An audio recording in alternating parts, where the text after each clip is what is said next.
Fala pessoal, beleza? Bom dia, né? Vamos começar então a nossa aula.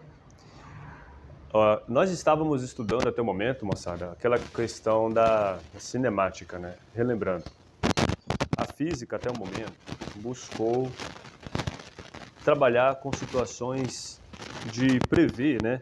Prever a posição de um corpo em um determinado tempo. Vamos supor, a grosso modo, foi isso que nós fizemos até o momento. Então, a posição de um corpo no tempo igual a 10. A posição de um corpo no tempo igual a 11. Ou seja, duas grandezas relacionadas, que é a posição e o tempo. E nós queríamos, a partir disso, então, fazer aí as previsões da posição com relação ao tempo. Nós vimos que o movimento de um corpo, ele pode ser um movimento com aceleração, ou seja, aquele que a velocidade dele vai mudando com o passar do tempo, né? A velocidade ou vai aumentando ou vai diminuindo. Ou então é aquele movimento que a velocidade vai decrescendo, que é a desaceleração. Ou então um movimento que não tem aceleração, a velocidade é a mesma do começo ao fim. É um movimento com velocidade constante, né? Bom, e tem as fórmulas da cinemática que nos ajudam a prever quais são as posições, qual posição que esse corpo vai estar ocupando em um determinado tempo, né? São aquelas fórmulas que nós trabalhamos em sala de aula. Para se saber a posição final de um corpo, bastava saber o que dele? As condições iniciais. Qual era a posição inicial? Qual era a velocidade inicial que ele tinha? Se o movimento era composto ou não pela aceleração, né? Se tinha aceleração envolvida, se a velocidade variava, né? E qual era o tempo que nós queríamos calcular aquela posição. Agora, nós vamos entrar em um tipo de problema na física, envolvendo a mecânica, que diz respeito não apenas restrito à posição de um objeto com relação ao tempo. Também vai ser, nós ainda queremos saber a posição de objeto, né? Porém de uma forma que não se precise utilizar, não ficar tão preso na ideia de tempo.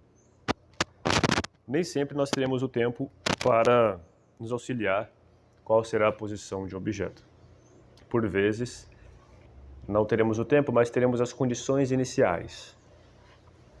Então é aí que entra o conceito de energia. Porque nós vamos ver agora as condições iniciais do corpo, do objeto, porém não mais em termos de posição inicial ou apenas de aceleração e velocidade e tempo, né? Mas vamos estudar agora o sistema que aquele objeto se encontra. Qual o sistema que ele está inserido? Esse sistema, ele pode ser um sistema que envolva uma mola, um sistema que envolva uma certa altura do solo, um sistema que envolva a interação do objeto com outros elementos e que nós vamos pegar a situação inicial desse sistema, desse corpo, e a situação final. São dois momentos que nós vamos estudar dentro da dinâmica. Tá beleza? Então a ideia de energia vem para nos auxiliar nesses cálculos, nesses problemas. A energia, o que seria energia, ainda mais sendo específico, energia mecânica, né? A energia mecânica, você não pode vê-la. Não tem como você enxergar a energia mecânica. Tem como você calcular. É um número que está associado naquele sistema. E esse número, ele vai se conservando. A grosso modo é isso. Se você for achar nos livros, nos vídeos, vai perceber que a grosso modo é isso, tá? A energia mecânica é uma propriedade do sistema. É como se eu falasse para você, por exemplo, o que significa temperatura. A grosso modo, temperatura é o número que representa a taxa de agitação ali das moléculas do seu corpo. A grosso modo é isso. Então, quanto maior a temperatura, quanto maior esse número que está medindo isso, maior ou menor vai ser a taxa de agitação das moléculas do seu corpo, ok? Com o sistema mecânico, né, agora, nós não estamos falando aí do sistema termodinâmico, mas do mecânico. Com o sistema mecânico, é mais ou menos a mesma coisa. Você tem um número, tá? Um número. E associado a esse número, você vai ter quantidade de movimento. Um sistema que tem muita quantidade de movimento, ou muito potencial de desenvolver quantidade de movimento, ele tem mais energia mecânica. Tá, beleza? Essa é uma definição, assim, não é uma definição formal, mas é uma definição para a gente sair do zero. Não é verdade? E na nossa aula 1, os temas que nós veremos hoje. Que nós veremos hoje não, mas que nós veremos ao longo dessas aulas. É energia cinética e potencial, conservação da energia, força e trabalho e potência. Tá, beleza? Vamos dar prosseguimento. Contexto de estudo da energia mecânica. Então, o contexto de estudo é isso que eu acabei de descrever para vocês. Nós tínhamos o estudo da cinemática, que buscava prever a posição de um corpo, dada ali as suas condições iniciais de tempo, velocidade inicial, posição inicial e se o objeto tinha ou não a aceleração. E agora, a nossa preocupação vai estudar não só as condições iniciais daquele objeto em particular, mas estudar o sistema como um todo, tá? O sistema em que ele está inserido e tem um número que representa a potencialidade daquele sistema ter movimento. Talvez agora não fique tão claro. Com o passar das aulas, vocês vão construindo melhor essa noção de energia na cabeça de vocês. Costumo dizer que na física, primeiro a gente assimila os conceitos, depois nós questionamos. Vamos lá. Bom, primeiramente vamos falar da energia cinética e potencial. Basicamente, pessoal, tudo que se move tem energia cinética. A energia cinética, ela é definida como sendo uma energia de movimento, ok? Então, se um objeto ele se move, ele tem uma cinese, né? É do grego essa palavra, cine, cinema, vem de cinema. Cinema, cine, movimento, né? Então, cinética vem de movimento. Então, tudo que se move tem energia cinética. Um carro tem energia cinética, quando ele está andando na rua. Uma bolinha de tênis, de um lado para o outro, tem energia cinética. O ventilador, que gira as hélices, tem energia cinética. Eu estou aqui gesticulando com energia cinética, ok? E a energia potencial é tudo que pode se mover. Tudo que pode se mover tem energia potencial. Por exemplo, ó, tá vendo aqui esse objeto? Então, ele tem energia potencial? Depende. Ele pode se mover? Pode. Se eu soltar ele, ele vai se mover, ou seja, ele terá energia cinética, né? Então ele pode se mover. Ele tem uma energia potencial aqui em cima, tá bom? Um objeto, quando ele está pressionado numa mola, ele tem energia, ele pode se mover? Pode. Se você soltar o objeto, ele vai sair andando, né? Empurrado pela mola. Então, ele tem uma energia potencial. É como se fosse uma energia armazenada. Tudo bem? Então, esses são os dois tipos de energia, grosso modo, que temos em um sistema mecânico, tá bom? Bom, e quais são os fatores, professor, que influenciam na energia cinética? Eu vou mostrar a fórmula da energia cinética, mas antes de mostrar a fórmula, é interessante a gente construir, né, quais são os elementos que influenciam na energia cinética. Veja bem, você tem um elefante e tem um pato, tá? É óbvio que o elefante tem mais massa do que o pato. Se você tiver o elefante e o pato se movendo com a mesma velocidade, qual que vai apresentar mais energia cinética, mais energia de movimento?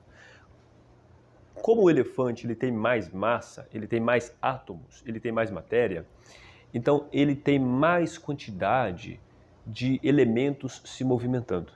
Logo, ele vai apresentar mais energia de movimento do que o pato, né?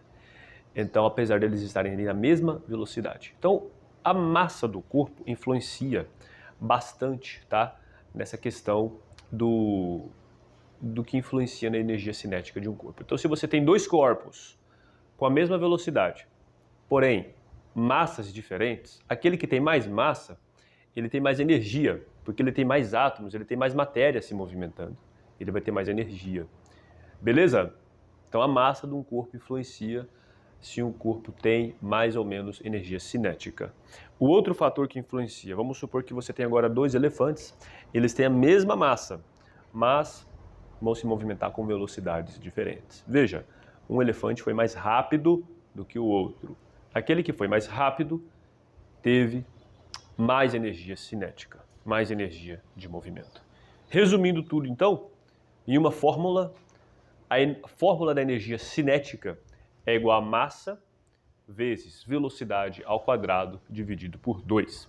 Professor, se eu quiser saber então calcular qual que é a energia de movimento de um corpo, basta saber a sua velocidade e a sua massa. Beleza? É isso, tá bom? Então você sabe então já calcular a energia cinética de um corpo. Não vou explicar aqui de onde que vem esse ao quadrado e esse dividido por 2, porque aí já são aprofundamentos matemáticos, que não é o objetivo da nossa aula aqui, tá? A fórmula final da energia cinética, energia de movimento, é massa vezes velocidade ao quadrado dividido por 2. É uma energia que associa um número, medida, né, de um movimento ali. Beleza? Então nós vimos o que é energia cinética e vimos quais são os fatores que influenciam na energia cinética. Vamos agora passar para energia potencial.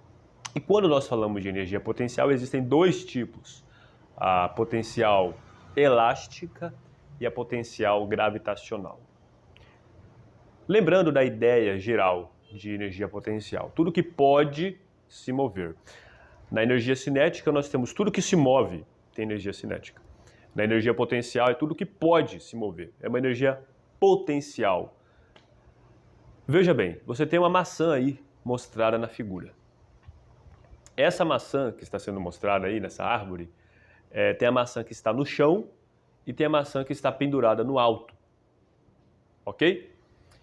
Eu pergunto para vocês, qual maçã que apresenta potencial de ter movimento? A maçã que está no chão ou a maçã que está pendurada no alto?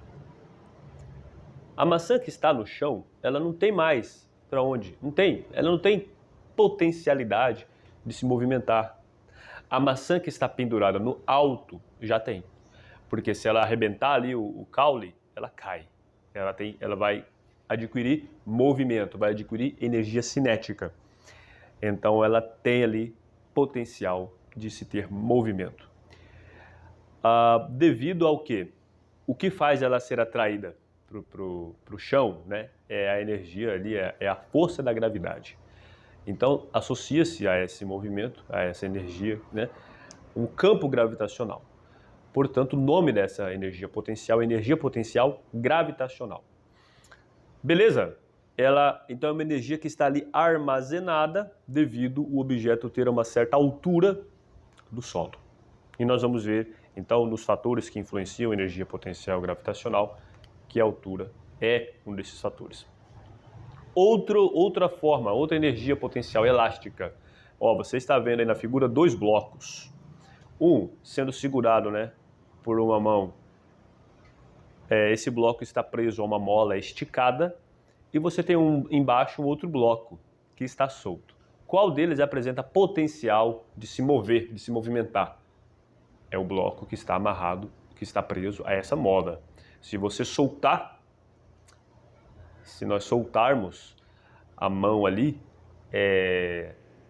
o bloco vai adquirir movimento, tá?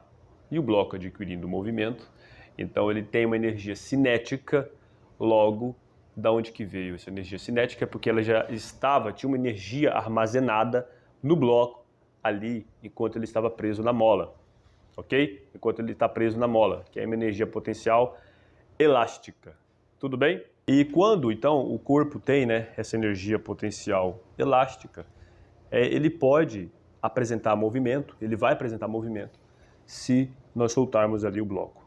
É uma energia potencial, é uma energia armazenada devido à força elástica, por isso que se diz energia potencial elástica.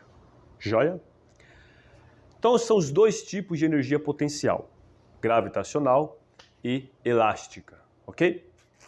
São energias que estão associados ao corpo e quando ele tem potencial de apresentar movimento. Bom, quais são então, o que isso quer dizer? Nós vimos energia cinética, energia potencial, como que isso se junta através da conservação da energia. A energia ela se conserva. A energia cinética passa a ser potencial, a energia potencial passa a ser cinética. O tempo todo essa transição vai acontecendo, né? E nós vamos ver isso com mais profundidade nos próximos slides. Veja bem, se você tem a situação inicial de um bloco que está lá embaixo, por exemplo, ali, pressionando uma mola.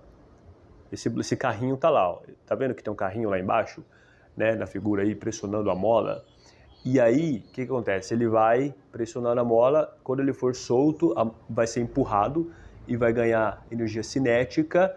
Essa energia, ele vai subir essa rampa até chegar lá em cima e vai ter então, o que ele vai ter lá em cima?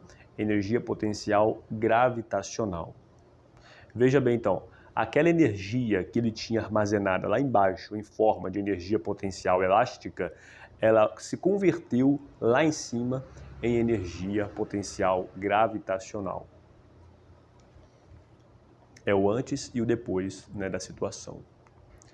Outro caso, veja bem, você tem ali, ó, lá em cima o esquiador tem energia potencial gravitacional, ele está parado. No meio do caminho, no meio da montanha, vamos dizer assim, essa energia potencial gravitacional vai se transformando em energia cinética. Então ele tem os dois tipos no meio do caminho, ele tem uma altura do solo, então ele tem energia potencial gravitacional e ele está em movimento, então ele tem energia cinética também.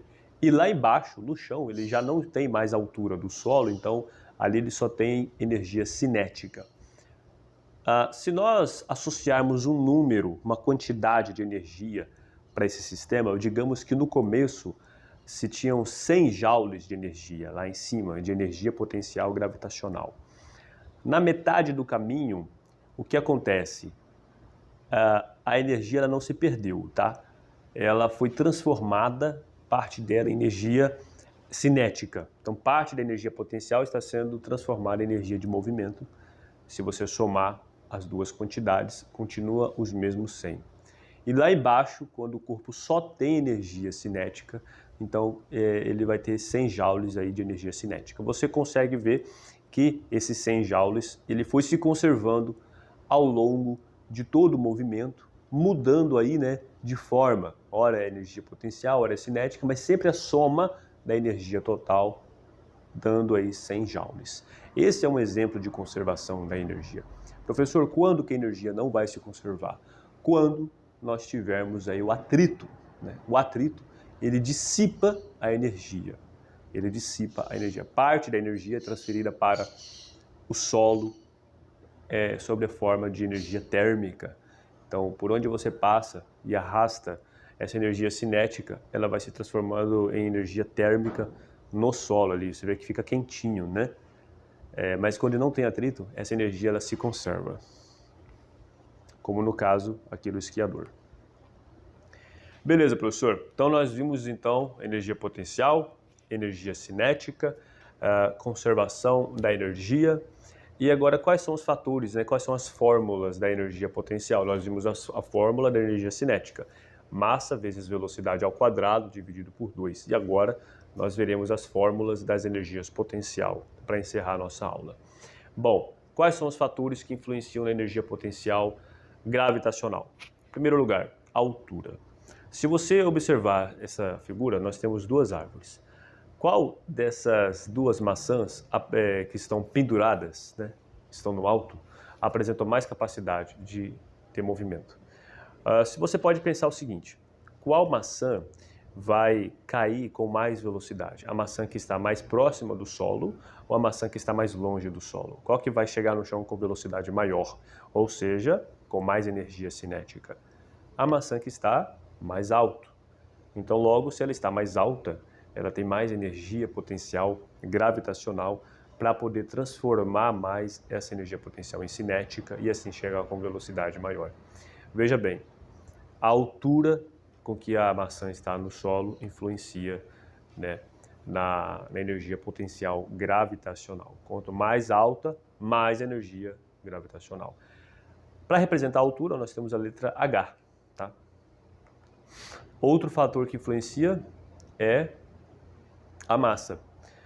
Objetos com massas diferentes caem em tempos iguais. Se soltos, né, com velocidades iguais, eles vão cair em tempos iguais. Mas o que acontece, pessoal, é o seguinte, quando você tem um elefante ali, ele tem mais massa, lembra? Eles vão cair em tempos iguais, com a mesma velocidade, e aquele que apresenta mais massa apresenta mais energia de movimento, né? Apresenta mais energia cinética. Logo, se ele apresenta mais energia cinética, ele teve que ter mais energia potencial lá em cima, para poder ser convertido em energia cinética, não é verdade? Então o elefante ali, ele tem mais energia potencial gravitacional do que a maçã. A massa do corpo também, então, influencia na quantidade de energia potencial gravitacional que o corpo tem. E além disso, se você tem dois planetas, né, a Terra e o Júpiter, por exemplo, qual que é mais difícil de você erguer qualquer objeto? Você vai erguer um objeto, qual que é mais difícil? Onde é mais difícil? Lá em Júpiter. A gravidade lá é maior. Então a aceleração da gravidade, ela também vai influenciar na energia potencial gravitacional. Se você tem um objeto aqui na Terra, ele tem uma certa predisposição a cair, né?